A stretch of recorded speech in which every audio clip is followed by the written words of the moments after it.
Gandang araw muli sa inyo mga ka-agri. Ngayon naman ay ipapakita ko sa inyo kung paano ako mag-prune ng kalamansi. Kasi matatangkad na itong kalamansi ko na dapat kong i-prune. Una, tingnan nyo po, ito mataas na. Putulin natin siya dito. So iiwan natin yung mga sanga na ganito dito sa ilalim ito. Yan. Sa mababa. Tanggalin natin itong mga patay kasi ito habang tumataas ang kalamansi, pinapatay niya yung mga sanga dito sa ilalim. Kaya nito patay na. Oh. Kaya ito puputulin natin yan. Yan. Tapos ito puputulin natin siya dito.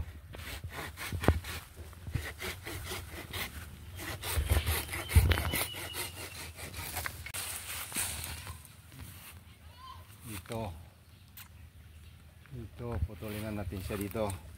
Huwag po tayong manghinayang sa sanga na kalamansi.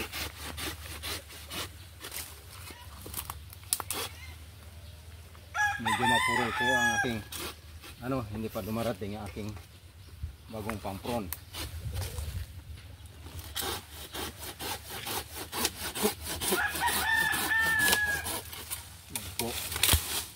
Binagsak natin siya. Ito mayroon siyang sanga dito pero wala na rin siya, matangkad na po. Ito putulin na rin natin siya dito.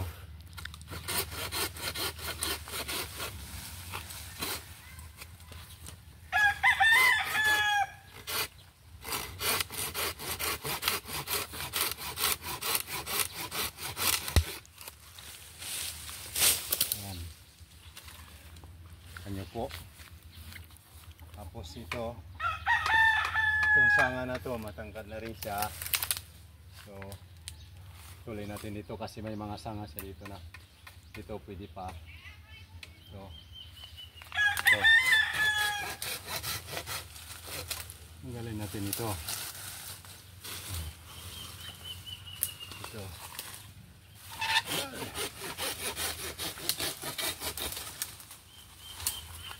Po, nagliwanag na.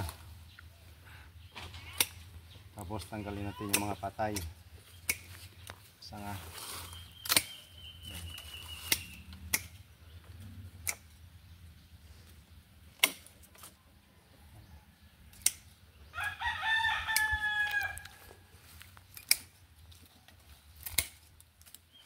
Yan, kailangan po natin tanggalin ito.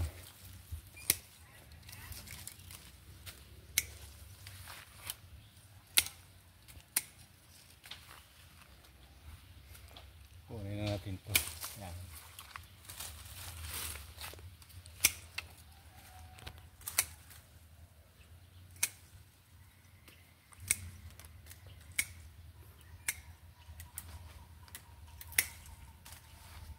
Po.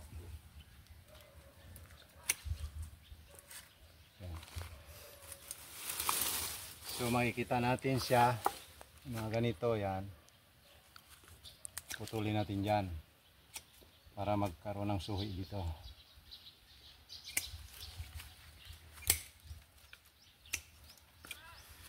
So marami siyang suhi dito sa ilalim.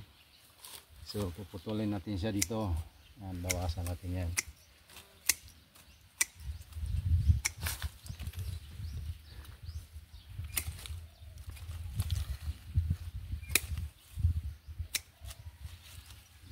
Yan.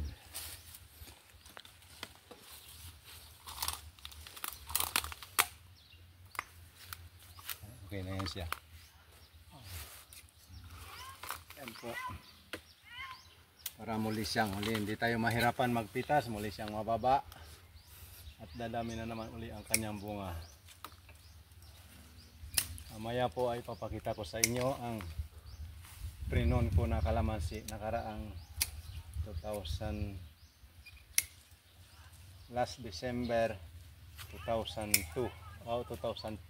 2002 nga hanggang January 2003.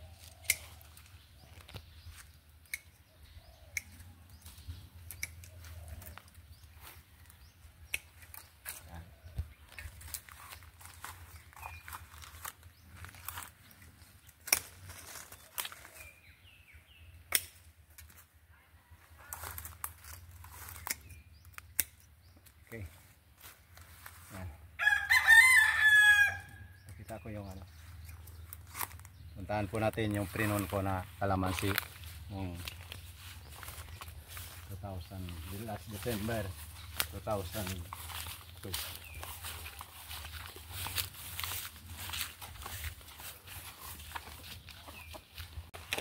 Ito po ang prinon ko nung nakaraan. Tignan nyo po. Ito na po ang kanyang resulta. Ito po ang aking mga pinagputulan. Kung makikita nyo po ito sa ilalim, malaki na yung kanyang puno. Yan po ang aking pinagputulan. So nagkaroon siya ng maraming suhi. So ganito lang siya. Tingnan nyo po, hitik siya sa bunga. Tingnan nyo po. Yan. So hindi ka na mahirapang mamitas kasi nakaano siya dito sa baba ang kanyang mga bunga. Punta mo doon. Yan po, tingnan nyo po.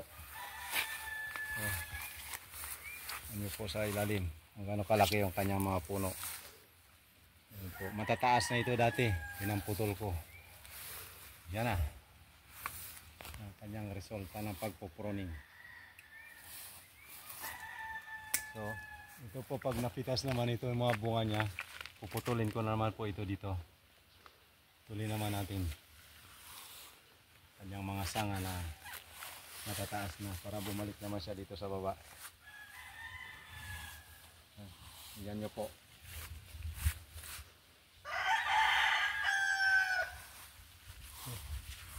Yan. Yan po. Yan, hitik po siya sa bunga. Ayan. Ayan. Hanggang doon po sa loob. Ayan, pati yan dyan.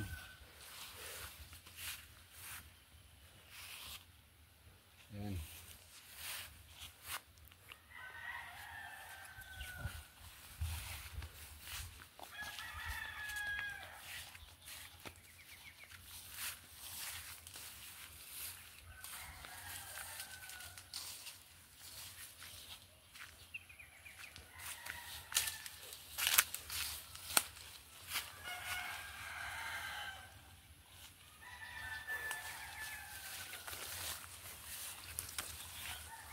Yan po, yan.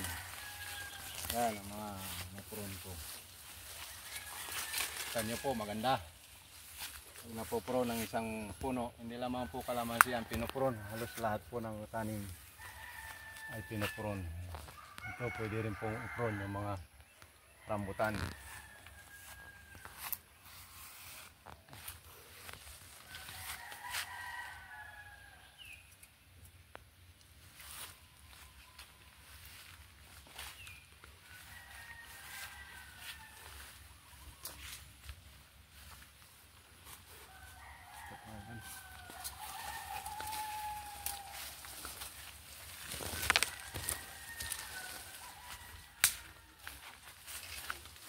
So, yan, hitik siya sa bunga. Mastan nyo. Daming bunga. Maya maya ay mamimitas na kami ng kalamansi.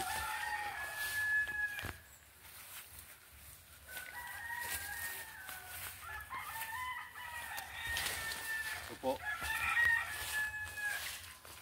Yan nyo. Yan ang resulta ng pruning. Hindi ka na mahirapang mamitas. Kana akyat, gamit ng hagdan.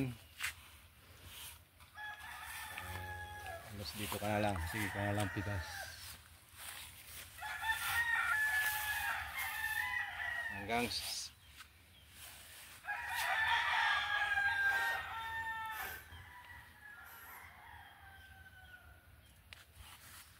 okay mga ka-agri, hanggang sa muli.